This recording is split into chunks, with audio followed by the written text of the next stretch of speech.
ஹalleluya. ஆண்டவரே கர்த்தாவே, அருமையான இயேசுவே, உமக்கு நன்றி அப்பா. இந்த நாளுக்காக உம்மை நன்றியோடு துதிக்கிறோம். ஆண்டவரே, துதியின் மத்தியில் வாசம் பண்ற தேவனே, உமக்கு கோடான கோடி தோத்திரம். விசேஷமா ஆண்டவரே அப்பா, இந்த பைபிள் ஸ்டடிக்காக ஜெபிக்கிறோம். ஆண்டவரே, வந்த பிள்ளைகளை உமது கரத்தில் ஒப்பு கொடுக்கிறோம். ஆவியான தாமே தொடர்ந்து வழி நடத்துங்க. இயேசுவின் நாமத்தில் ஆமேன், ஆமேன். ஒரு நிமிஷம்.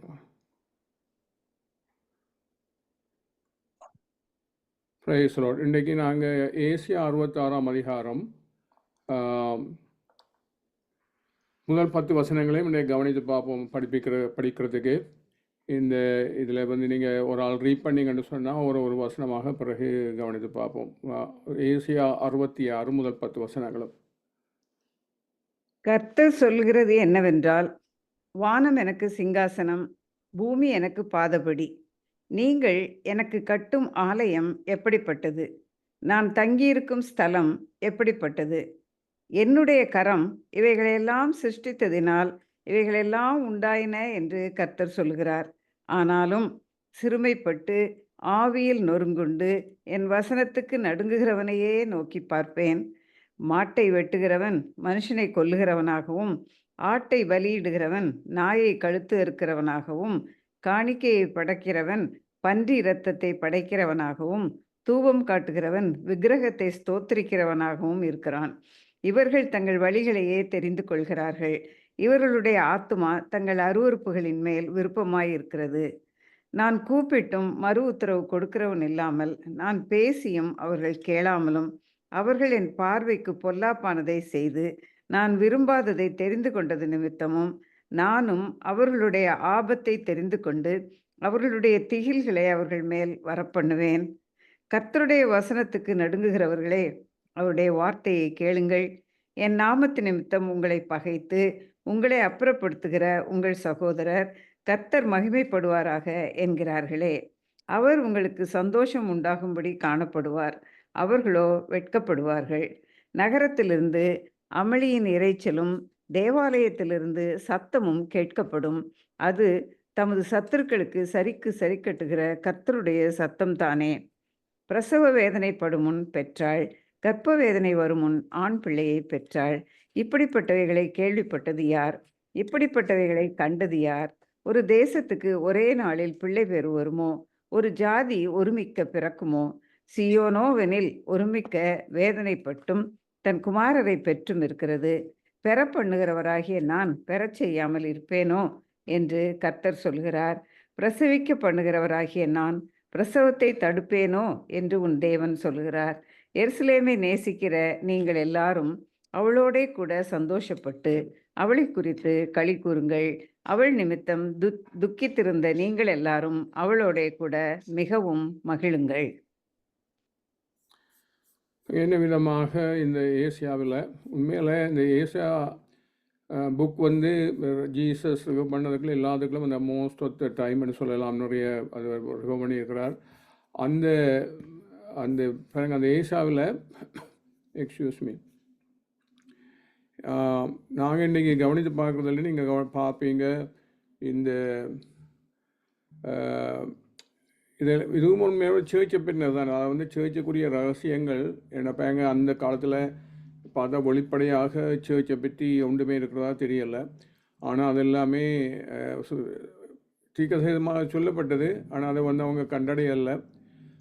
ஆனால் அதை பற்றி இதில் நாங்கள் மறைஞ்சிருக்கிறத பார்ப்போம். அதையும் கவனித்து அதன் இதில் எப்பொழுதுமே ஆண்டவருடைய ஈவன் ஆதியாமத்திலோடு நீங்கள் பார்த்தீங்கன்னு சொன்னால், அந்த உலகத்தை இந்த ஃபிசிக்கல் வேர்ல்டை அவர் க்ரியேட் பண்ணுற மாத்திரமல்ல, அந்த ஸ்பிரிச்சுவல் வேர்ல்டை க்ரியேட் பண்ணுறதும் பேரலாக தான் நீங்கள் போகிறத பார்ப்பீங்க. அப்போ எப்போவுமே தேவனுடைய வசனத்துக்குள்ளே 2 பக்கமுமே ஒளிஞ்சிருக்கு. ஒன்று நேச்சுரல், அதாவது உங்களுக்கு கண்களுக்கு தெரிகிற அந்த உலகம். மற்றது ஸ்பிரிச்சுவல், கண்களுக்கு தெரியாத அவையால் மாத்திரம் பகுத்தறியக்கூடிய அந்த உலகம். அப்போ அந்த அடிப்படையில் நாங்கள் ஒவ்வொரு இதாக கவனித்து பார்ப்போம். ஒவ்வொரு வசனமாக என்ன விதமாக இந்த சேர்ச்சை பற்றியும் அதே நேரத்தில் மேலே இஸ்ரேலை பற்றின அந்த இதுகளும் இருக்குது. ஏன்னா இந்த ரீகதரிங்கை பற்றி அதேமாரி தான் ஆண்டவரும் இந்த உலகத்தில் தொலைந்த ஆத்துமாக்களை சேர்த்து கெத பண்ணுறது தான் சர்ச் என்று சொல்கிறது. நம்ம அதே ரெண்டையுமே மனத்தில் வச்சுக்கொள்ளுங்க. நான் உண்மையிலே is more to do with the சர்ச்சை பற்றி தான் கூட சொல்லப்பட்டிருக்கு நான் நம்புகிறேன். அந்த மற்றது வந்து ஒரு ஆஸ்பெக்டில் இருந்தாலும் முதலாவது வசனத்தை கவனித்து பார்ப்போம். கர்த்தர் சொல்கிறது என்னவென்றால், வானம் எனக்கு சிங்காசனம், பூமி எனக்கு பாதபடி, நீங்கள் எனக்கு கட்டும் ஆலயம் எப்படிப்பட்டது, நான் தங்கி இருக்கும் ஸ்தலம் எப்படிப்பட்டது. ஆண்டவர் வந்து இங்கு நிறைந்தவர், எல்லாம் தெரிஞ்சவர் மாத்திரமல்ல, எல்லாம் வல்லவர். அப்போ நாங்கள் எங்கள் மனிதர் கட்டுற ஆலயங்களுக்குள்ளே அவர் வந்து அதுக்குள்ளே அவரை அடக்கி வைக்க முடியாது ஏனோ. ஆனால் அந்த ஆலயத்தில் அவர் ஆலயத்தை அவர்கள் உண்டாக்கின போது அந்த இடத்துல பிரசன்னமாக இருந்து அவர்களுக்கு பதில் கொடுத்தார். அது ஒரு இப்போ எங்களோட ஓல்டர் அல்லது ஒரு பலிபடத்தை ஏற்படுத்தி என்றைக்குள்ள எந்த இடத்துலையுமே ஆபிரகாம் பலிபடத்தை ஏற்படுத்தி அந்த பலிகளுக்கு ஊடாக அவர் அணியின போது அவர் பதில் சொல்கிறத பார்க்குறோம். அந்த விதமாக அவர் எல்லா இடம் நிறைந்த மேனிஃபெஸ்டேஷன், அந்த வெளிப்படுறதுக்குரிய ஒரு இடமாக இருக்கிறத தவிர அதுக்குள்ளே அவரை அடக்க முடியாது. அப்போ அதை நாங்கள் அதைத்தான் அவர் சொல்கிறேன். ஜனங்கள் வந்து என்ன ஒரு ஆலயத்தை கட்டி போட்டு அதுக்குள்ள தான் அடக்கி வச்சுருக்கிறோம், அங்கே போய் சந்திச்சிடலாம் அப்படின்லாம் யோசிக்கிறாங்க இல்லையா. அந்த பலிபடத்தடியின் நண்டையில் வந்து அவர் அதில் பதில் கொடுக்குற ஒரு வாசலாக இருக்கே தவிர அவரை வந்து மனுஷர் கட்டுற ஆலயங்களுக்குள்ள அடக்க முடியாது. ஆனால் அதே நேரத்தில் இதில் சேர்ச்சை பற்றியும் சொல்லப்பட்டிருக்கு. அவர் சேர்ச் அவர் வந்து அவர் மனிதர் எல்லாம் அவர் உண்டாக்கினது, நாங்கள் எங்களை உண்டாக்குறதில்லை.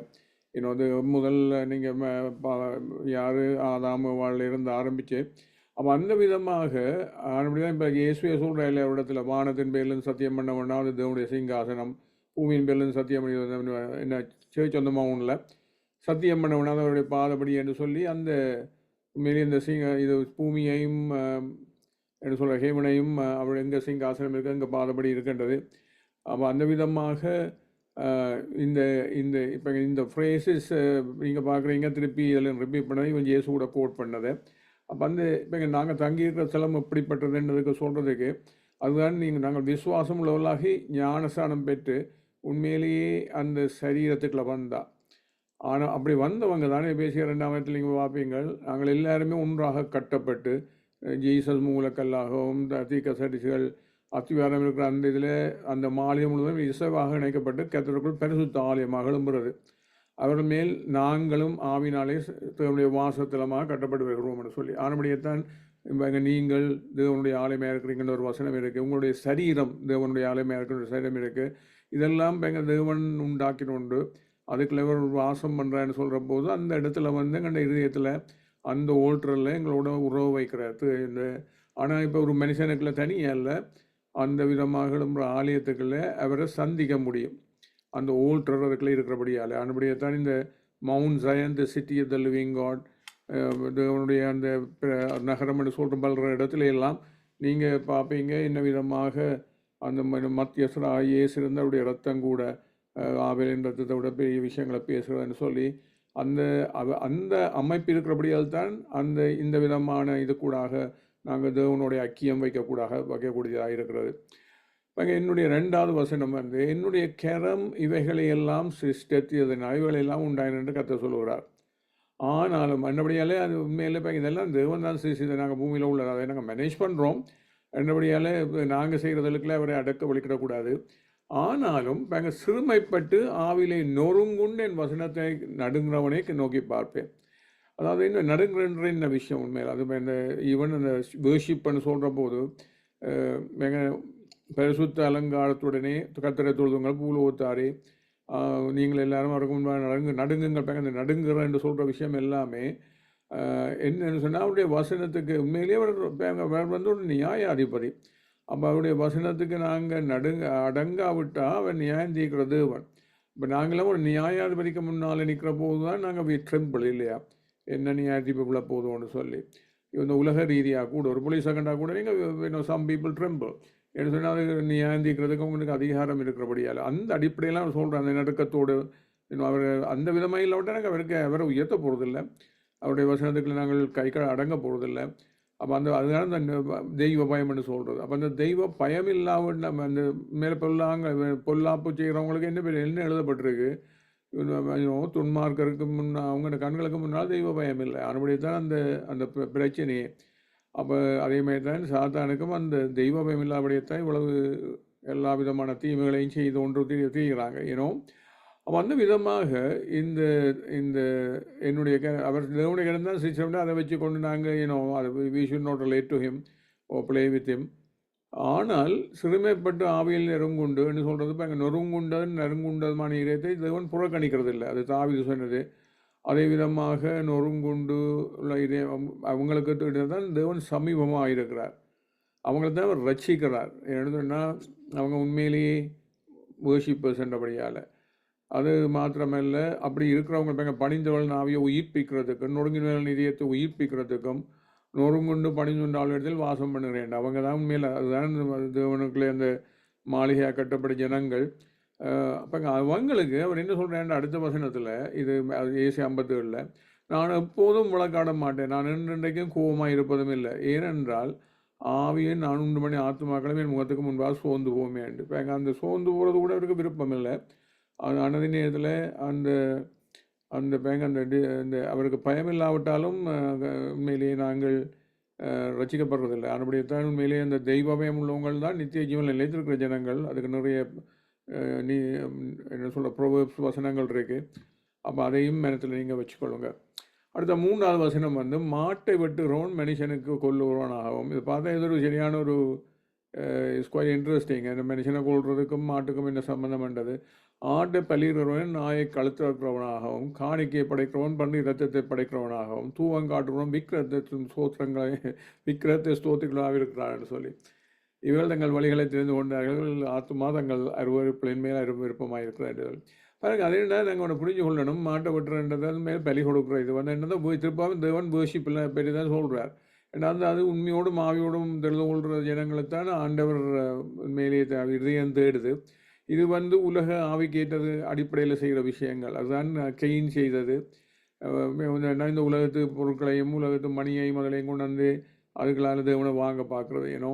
அப்போ அந்த விதமாக ஆனால் உண்மையிலேயே தேவ ஆவியோடும் உண்மையோடும் என்ற சத்தியத்தின் அடிப்படையில் செய்கிற போது அவனுக்குள்ள உண்மையிலேயே இதை கிருபாதார பலி என்று விசுவாசிக்க இயேசுவை கிருபாதார பலியாக கொடுத்ததாலே அன்பு உண்டாயிருக்கிறது. அப்போ அந்த விதத்திலே அன்பு உண்டாயிருக்கும். தேவனை நோக்கி உண்டாயிருக்க வேண்டும். அதில் மன்னிப்பு கிடைத்த அவன் விசுவாசிக்கிறபடியால் யார் கூட மன்னிக்கப்பட்டாலோ அவங்க தான் அன்பு செலுத்துறது. அப்போ அன்பு உண்டாயிருக்கும். ஏன்னோ அப்படித்தான் சகோதரங்களுக்கு மேலேயும் அன்பு உண்டாயிருக்கும். ஆனால் இப்படி தான் சகோதரர் வெறுக்கிறவன் கொலைபாதகன்னு சொல்கிறாள். அந்த அடிப்படையில் தான் இந்த மாட்டை வெட்டுகிறவன் மனிதனை கொலைகிறவன் எழுதப்பட்டிருக்கு. அப்போ அந்த அவன் வந்து உண்மையிலே அவனுக்குள்ள தேவ அன்பும் இல்லை, சகோதரர்களுக்கு மேலேயும் அன்பு கிடையாது. அப்போ அந்த விதமாக இருக்கிற போது அவன் வந்து கொலைபாதகன் ஏனோ. அதே விதமாக ஆட்டை பலிகிறவன் நாயை கழுத்துக்கிறனாகவும் திருப்பவும் பலியே எல்லாமே ஒரு உண்மையாக ட்ரூத்ஃபுல் வேர்ஷிப் இல்லை. காணிக்கை படைக்கிறோம் பண்ணி இடத்தை சொன்னாங்க ஒரு அந்த ஸ்ப்ரிங்கிள் பண்ணுற பிளட்டை வந்து ஆண்டவர் அறுவடைப்பட்டான ஒரு மிருகம் என்று சொல்லப்பட்டது இந்த கொட்டு மாப்பிலாம் அவங்க வந்து கொடுக்குற காணிக்கைகள் எல்லாம் தூவங்காற்றோன்னு விற்கிறது வேண்டால் மேலே இதெல்லாமே இந்த வேர்ஷிப்பர்ஸ் எல்லாம் அவங்க மாறைந்த உலகத்து விஷயங்கள் கிடைக்கணுன்றதுக்காக வேண்டி உண்மையை பலவது தேவனை ஆராதிக்கிறதுக்கோ அல்லது அவருக்கு கைக்கு அடங்குறதுக்கோ அல்லது அவர் வந்து அவர் என்ன இதை கொடுக்குறாரோ அதை பெற்றுக்கொள்வதுக்கோ வர்றதில்லை. அதுதான் அவர்கள் தங்கள் வழிகளை தெரிந்து கொள்கிறார்கள். அவங்க ஏற்கனவே தெரிஞ்சு கொண்ட வழிகள். அதுக்கு மேலே அவங்க ஆத்மாக்கள் விருப்பமாக இருக்குது. ஆனால் அது ஆண்டவருக்கு அருவருப்பான விஷயங்கள். அதில் அந்த வேர்ஷிப்பில் உண்மையும் இல்லை. ஆனபடியால் தான் அந்த ஹார்ட்டுக்கும் அந்த வேர்ஷிப்புக்கும் ஒரு சம்பந்தம் இல்லை. அதுதானே இந்த வசனம் உண்மையில் நான் கூப்பிட்டும் மறு உத்தரவு கொடுக்குறவன் இல்லாமலும் நான் பேசியும் அவர்கள் கேளாமலும் அவர்களின் பார்வைக்கு பொல்லாத செய்து நான் விரும்பாததை தெரிந்து கொண்ட நிமித்தம் நானும் அவருடைய ஆபத்தை தெரிந்து கொண்டு அவர்கள் தீங்களை அவள் மேல் வர பண்ணுவேன். இப்போ இது வந்து இந்த இப்போ அவர் கூப்பிடும் போதும் மறு உத்தரவு கொடுக்காமலும் இது நீங்கள் 2 இடத்துல நீங்கள் கவனித்து பார்க்கலாம். ஒன்று எபிரேயர் 12ஆம் அதிகாரம், மற்றது 6 சர்ச்சஸுக்கும். இயேசு மேலே பேசுகிறார் இல்லையா? அவங்க பேசுகிற போதெல்லாம் மெனந்திரமுங்க தான் பேசுகிறார் உண்மையில். அப்போ அந்த விதமாக இருந்துமே அவங்க தெரிஞ்சு கொண்ட பாதைகள் 7 சேர்ச்சுக்களும் ஒரு சேர்ச்சை தவிர 6 சேர்ச்சுக்கும் ஒவ்வொரு இஷ்யூக்கள். ஆனால் தெரிந்து கொண்ட பாதைகளில் போனால் அழிஞ்சு போவாங்க. அப்படி தான் ஜெயங்கொண்டவன் வந்து எல்லாத்தையும் சுதந்திரம் எடுத்துக்கொள்வானுண்டு. ஆனால் அவங்க வந்து அந்த பாதையே போனால் எவ்வேறு சபைக்கு சொல்கிறார். அவங்க ஒரு காலத்தில் தேவனுக்கு மேலே அன்புள்ள ஜனங்களாக இருந்தவங்க முதல் அன்புன்னு சொல்கிறது மற்ற உலகத்தில் உள்ள மற்ற எல்லாத்துக்கும் மேலேயும் அந்த முதல் அன்பு தான் வேர்ஷிப். அதை விட்டு விலகின நிலையில் அந்த விளக்கு தண்ணி எடுத்துகிட்டு சொன்னால் உண்மையில தேவண்ட பிரசன்ன இருக்கிற இடம் போனால் நாங்கள் எல்லாரும் சரி போயிடுவோம். இந்த தேவன் தான் ஒருமைப்பாட்டின் ஆவி. அவர் தான் எங்களை சேர்த்து வச்சிருக்க முடியும்.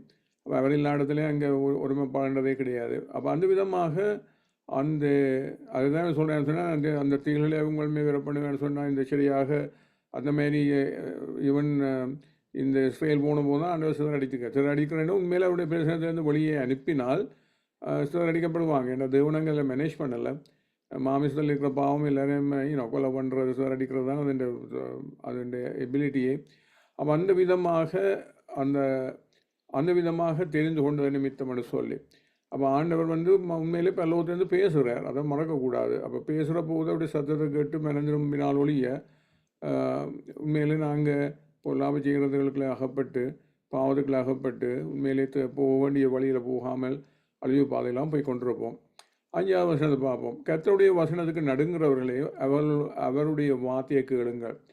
என் நாமத்து நிமித்தம் உங்களை பகைத்து உங்களை அப்புறப்படுத்துகிற உங்கள் சகோதரர் கர்த்தர் மகிமைப்படுவாராக என்கிறார்களே, அவர் உங்களுக்கு சந்தோஷம் உண்டாகும்படி காணப்படுவார், அவர்கள் ஊக்குவிக்கப்படுவார்கள். இப்போ இது அவர் என்ன சொல்கிறேன்னு சொன்னால், இப்போ எத்தனையோ பேர் தேவனுடைய நாமத்தை சொல்லி கொண்டு தான் சேர்ச்சுக்குள்ள வருவாங்க இல்லையா. இவனும் கர்த்தர் மகிமைப்படுவாராக பிரைஸ்தலோடுன்னு சொல்லி கொண்டு தான் வருவாங்க. அது இந்த அவங்களும் சகோதரர் கூராவும் மோசஸும் மாரி அல்லது ஃபெரிசீஸும் ஜீசஸும் மாரி. இப்போ ஃபெரிசீஸ் தேவனுடைய நாமத்தில் எல்லாத்தையும் செய்தது.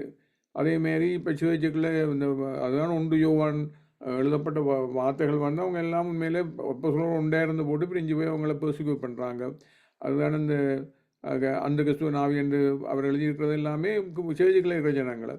அப்போ அந்த உண்மையில அவங்க தேவனுக்கு சொந்தம் இல்லைன்றதை காட்டுறதுக்கு. அப்போ அந்த விதமாக அந்த ஃபோல்ஸ் பிலீவர்ஸ் என்று சொல்லலாம். அப்போ அவங்கள் அப்படி அந்த விதமாக செய்கிற போது இப்போ இயேசுவை பார்த்தாலும் அவங்க வெட்கப்படுத்தின மாதிரி தான் இருக்குது பார்த்தா அந்த பரிசேயர் எல்லாம். ஆனால் உண்மையில் வெட்கப்பட்டு போனால் அவங்க தான் நித்திய காலமாக நீங்கள் பார்த்தீங்கன்னா அந்த கண்டெக்ஸில் தேவனுடைய ராஜ்யத்திலேருந்து பார்த்தீங்கன்னு சொன்னால் உண்மையில் அவங்க தான் வெட்கப்பட்டு போனது. அவங்க தான் பிரவேசிக்க முடியாமல் போனதே தவிர இயேசு அல்ல. அதே விதமாக தான் இயேசுவை விசுவாசிக்கிற ஜனங்கள் அல்ல. அப்போ அந்த விதமாக அவருடைய நாமத்து நிமித்தம் எங்களை பகைத்து அப்புறப்படுத்துகிற சகோதரர் பார்த்தால் ஜெயங்கொண்ட மாதிரி இருக்கும். சரியா இயேசு செத்த போதும் அவங்கள எல்லாரும் ஆர்ப்பரித்து ஹாப்பி அபவுட் இட். என்னால் அவங்க ஜெயங்கொண்ட மாதிரி இருக்குது. ஆனால் உண்மையிலே தோற்கடிக்கப்பட்ட ஜனங்க அவங்க தான் உண்மையாக வெட்கப்பட போகிறது. அதுதான் இந்த வசனத்துக்குரிய அந்த அர்த்தம் உண்மையில்.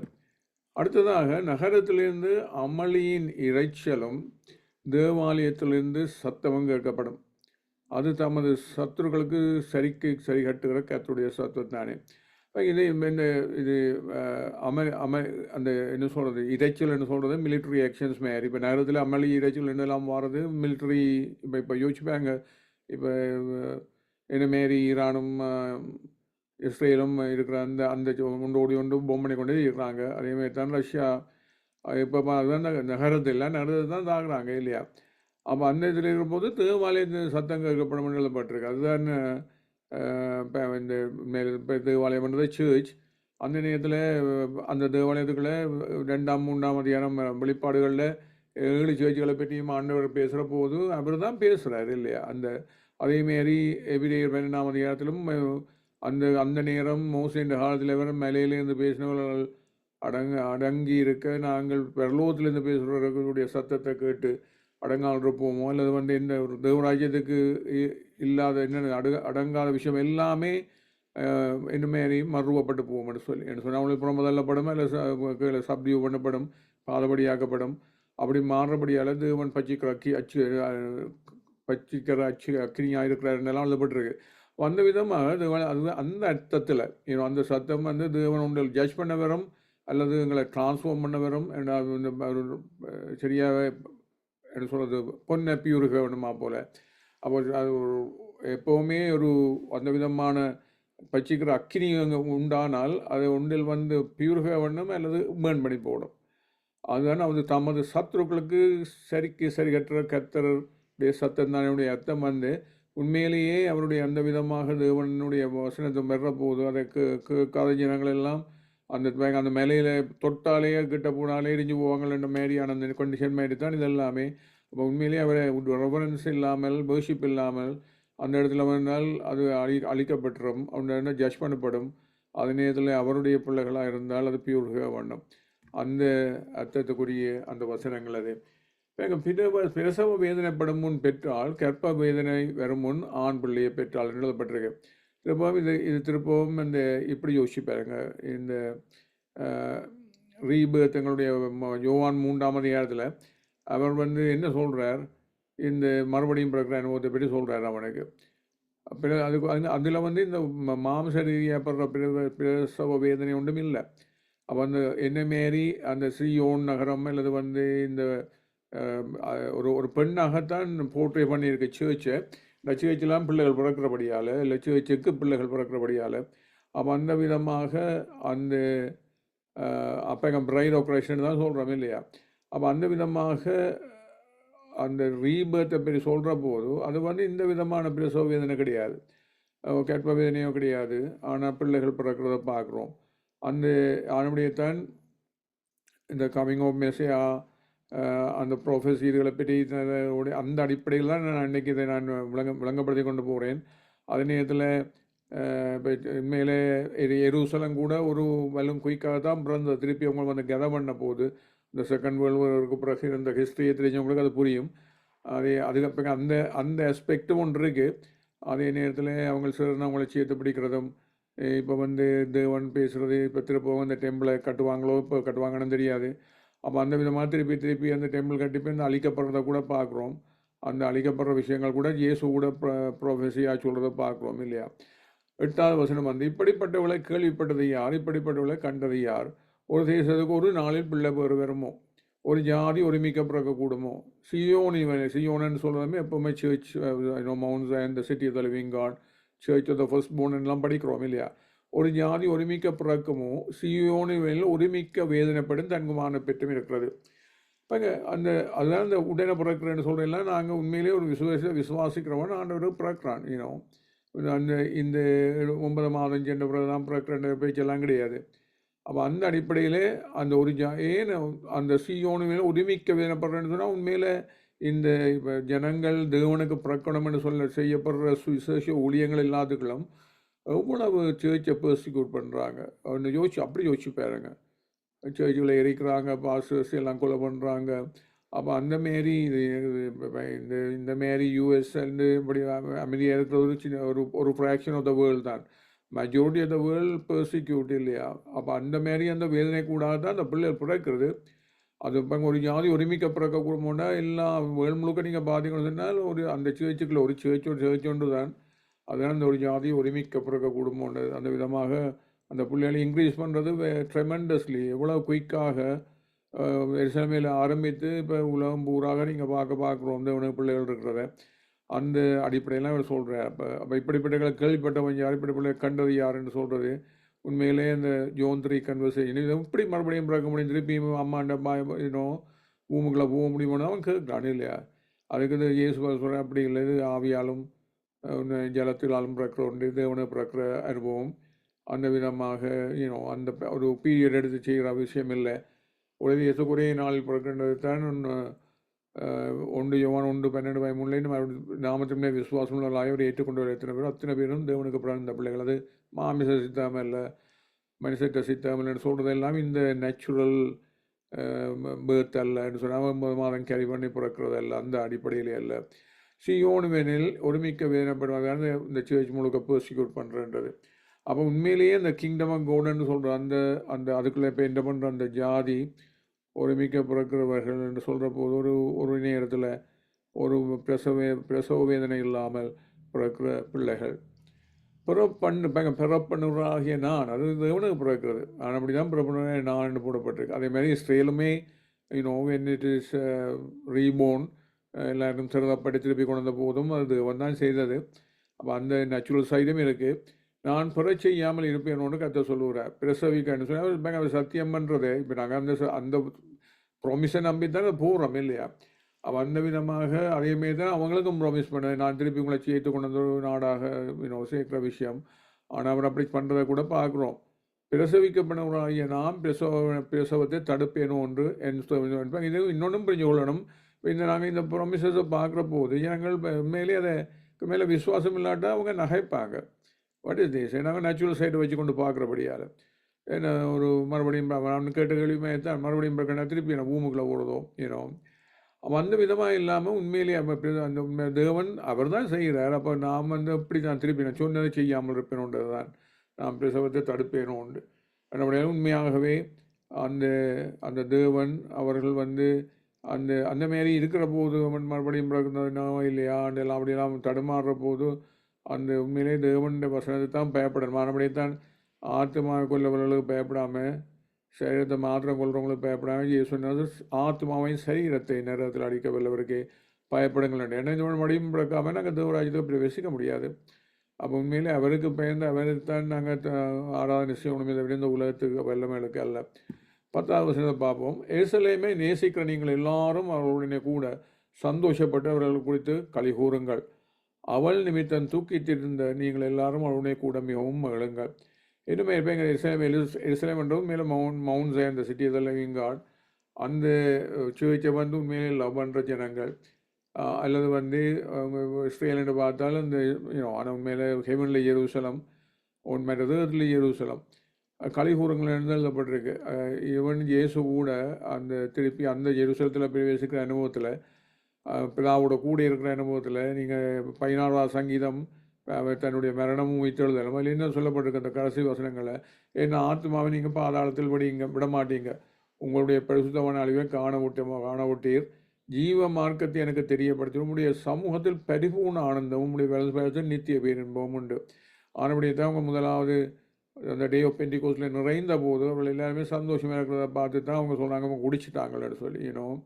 அதேமாரி நாங்கள் உண்மையிலேயே அந்த மாரி நேசிக்கிறவர்களாக இருந்தால் அந்த தேவன் என்ன விதமாக என்ன நிலையில் இருந்தாலுமே அந்த துக்கம் சந்தோஷமாக மாறும். அவர் இருக்கிற இடத்துல அந்த வல்லமை இருக்குது. அந்த ஆவியாலே கொடுக்குற சந்தோஷம் என்ன உலகத்தை சேர்க்கிறது என்ன நிலையாக இருந்தாலும் அதை அவர் கொடுக்க முடியும். அந்த அடிப்படையில் தான் இந்த இந்த இந்த இதெல்லாமே எழுதப்பட்டிருக்கு. அப்போ நாங்கள் என்னத்தை நாங்கள் கவனித்து பார்க்குறோம், உண்மையிலே அந்த சேர்ச்சுக்குரிய ரகசியங்கள் அதுக்குள்ள அடங்கி இருக்குது. அது மாத்திரமல்ல எங்களை என்கரேஜ் பண்ணுறதுக்கு சேர்ச்சுக்களை நாங்கள் பெர்சிக்யூஷனுக்களால் போகிற போது எங்களை என்கரேஜ் பண்ணுறதுக்குரிய விதமாக எத்தனையோ விஷயங்கள் அதுக்குள்ள அடங்கி இருக்கிறத பார்க்குறோம். ஆனபடியால் நாங்கள் உண்மையிலேயே சோர்ந்து போகக்கூடாது. கடைசிப்படி நம்ம இந்த தேவனுக்கு ஒரு ஓட்டத்தில் இன்னும் உற்சாகமாக ஓடி ஆக வேண்டிய எல்லாத்தையுமே செய்து முடிக்கிறதுக்குரிய திராணிய தேவன் கொடுக்கணும்னு சொல்லி ஜெபிப்போம். பல்லவமண்டங்குள்ள பிதாவே தேவனே ஆண்டவரே, இந்த என்ன விதமாக இந்த சேர்ச்சில் உங்களுடைய பிள்ளைகளாக சேர்ச்சுக்களை மெம்பர்ஸாக அந்த இயேசுடைய கிளைகளாக இருக்கிறவங்க எல்லாருக்கும் நீங்கள் அந்த என்கரேஜ்மெண்ட்டை கூட ஆண்டவரே நீங்கள் அதுக்குள்ள இப்போ தீர்க்கமாக சொல்லி உற்சாகப்படுத்துறதுக்கு நன்றி அப்பா. அதோடு இந்த நாட்களில் நாங்கள் ஒரு தினமே சோர்ந்து போகாமல், ஸ்பெஷலி சோதிக்கப்படுற போதோ இந்த உலகம் பெர்சிக்யூட் பண்ணுற போதோ சோர்ந்து போகாமல் உங்களுக்குள்ள இன்னுமே கட்டப்பட்டு உங்களுக்குள்ள சிறப்படுத்தப்பட்டு பலப்படுத்தப்பட்டு நிலைநிறுத்தப்பட்டு ஒரு ஆதரிக்கிற நிலையில் எங்களை தாங்க வேணும் என்று கேட்டு இயேசுவின் நாமத்தில் ஜெபம் செல்லுகிறோம் பிதாவே. ஆமீன் ஆமீன். Praise the Lord.